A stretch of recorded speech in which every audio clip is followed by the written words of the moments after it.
বৃষ্টির জলের জন্য রামপুরহাট মেডিকেল কলেজ হাসপাতালে বন্ধ সিটি স্ক্যান, এর মধ্যে এক্স-রে মেশিনও বিকল। চিকিৎসা করাতে এসে রোগীদের চোখে পড়ছে একটি নোটিশে লেখা জল ডুবে থাকার জন্য বন্ধ এক্স-রে মেশিন। শনিবারও বন্ধ রইল অন্ডাল বিমানবন্দর দিয়ে উড়ান চলাচল। শুক্রবার রানওয়ে সহ প্রায় গোটা বিমানবন্দরই জলমগ্ন ছিল। শনিবার জল নেমে গেলেও বিমানবন্দর স্বাভাবিক হয়নি। উড়ান নিয়ে কিছু জানানো না হওয়ায় অনেক যাত্রীকেই হয়রানির সম্মুখীন হতে হয়েছে। বিমানবন্দরে এসেও ফিরে যেতে হয়েছে অনেক যাত্রীকে। অতিবৃষ্টির জেরে ধস নেমেছে অন্ডালের নবকাজোড়ায় মারওয়ার পট্টিতে। প্রায় 20 বর্গফুট এলাকা জুড়ে ধস নেমেছে। বিপজ্জনক হয়ে আছে গোটা অঞ্চল।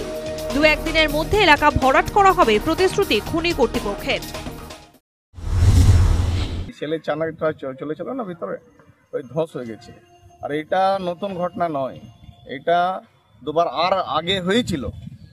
তারপরে একবার কালকে যে বারিশটা হয়েছে ওই জন্য কালকে এটা ধসে গেছে। কতটা আতঙ্কে আছেন আপনারা? আমরা অনেক আতঙ্ক আছে স্যার, ওই যে এলাকার বাসী আছে অনেক আতঙ্ক আছে। জলের তোড়ে উদয়নারায়ণপুরের খোসালপুরের প্রাচীন সেতু স্তম্ভ ক্রমশ বসে যাওয়ার মুখে। যে কোনো মুহূর্তে সেতু বসে যেতে পারে। সেতু দিয়ে যাতায়াত বন্ধ রাখা হয়েছে, ফলে সমস্যার মুখে স্থানীয় বাসিন্দারা। বৃষ্টির মাঝখান থেকে তো বসে গেছে, একটা পিলারের ওখান থেকে অনেকটাই বসে গেছে। এবার গতকাল যা দেখেছিলাম তার থেকে আরও অবনতি হয়েছে। ঠিক আছে, মানে বৃষ্টিটা সম্ভবত বহু পুরানো, তো সেই হিসাবে মানে ফাটলও ধরেছে। ব্যবস্থা নেওয়া হয়েছে বলতে আমাদের খোসালপুর গ্রাম পঞ্চায়েতের মধ্যে পড়ে ওই বৃষ্টি।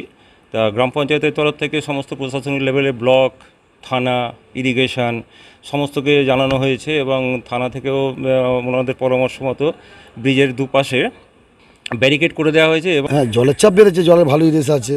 এই বৃষ্টি হওয়ার কারণে বিভিন্ন জায়গাতে জলটা এসে এটা দিয়ে পাস করছে, তার জন্য একটা জলের চাপ আছে। ব্রিজের অবস্থা তো খুব ভয়ঙ্কর হয়ে আছে, যাতে মানুষ যাতায়াত বন্ধ করে। 2 সাইড ব্যারিকেড করে দেওয়া হয়েছে। কোনো আচমকা যদি মানুষের বিপদ হয়ে যায়। জল বাড়ছে, প্রতি বছরের মতো এবছরও খুলে ফেলা হলো কাঠের তৈরি অস্থায়ী সেতু। অমরপুরে দামোদর নদের উপর অস্থায়ী সেতু প্রতি বছর বর্ষার সময় খুলে ফেলা হয়।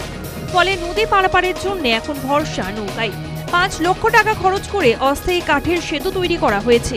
কেন কংক্রিটের সেতু তৈরি হচ্ছে না, প্রশ্ন ক্ষুব্ধ মানুষের। জীবনের সমস্যা, জীবন নিয়ে টানাটানি।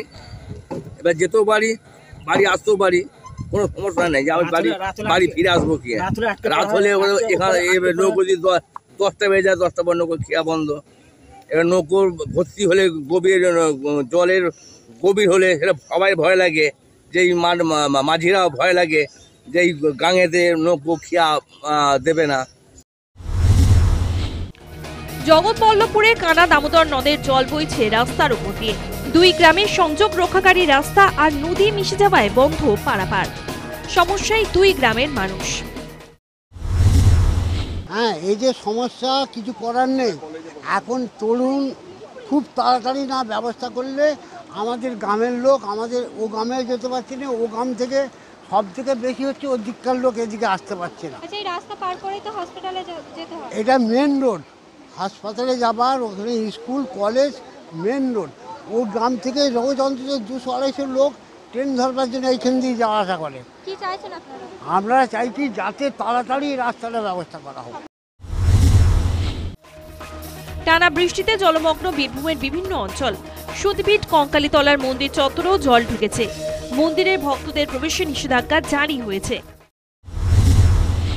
বৃষ্টির জন্য এখানে মন্দিরের মধ্যে প্রায় 1 গলা জল। মাকে মাঝে মাঝে এরকম হলে মাঝে মাঝে মাকে শিব ঘরে আনা হয় উঁচু জায়গাতে, এইখানে পুজো পার্বণগুলো হয়।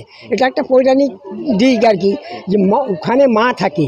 মাঝে মাঝে মায়ের যখন ইচ্ছা হয় যে না বাবার কাছে একবার যাব, তখন কিন্তু বন্যায় ভাসিয়ে দেয় এই জায়গাটা, তখন মাকে ওখান থেকে এনে এখানে আনা হয়। এই যুক্তিটা কেউ জানে না কিন্তু। এরই মধ্যে ডিভিসি আরও জল ছেড়েছে দুর্গাপুর ব্যারাজ থেকে, ফলে বন্যার আশঙ্কাও থাকছে।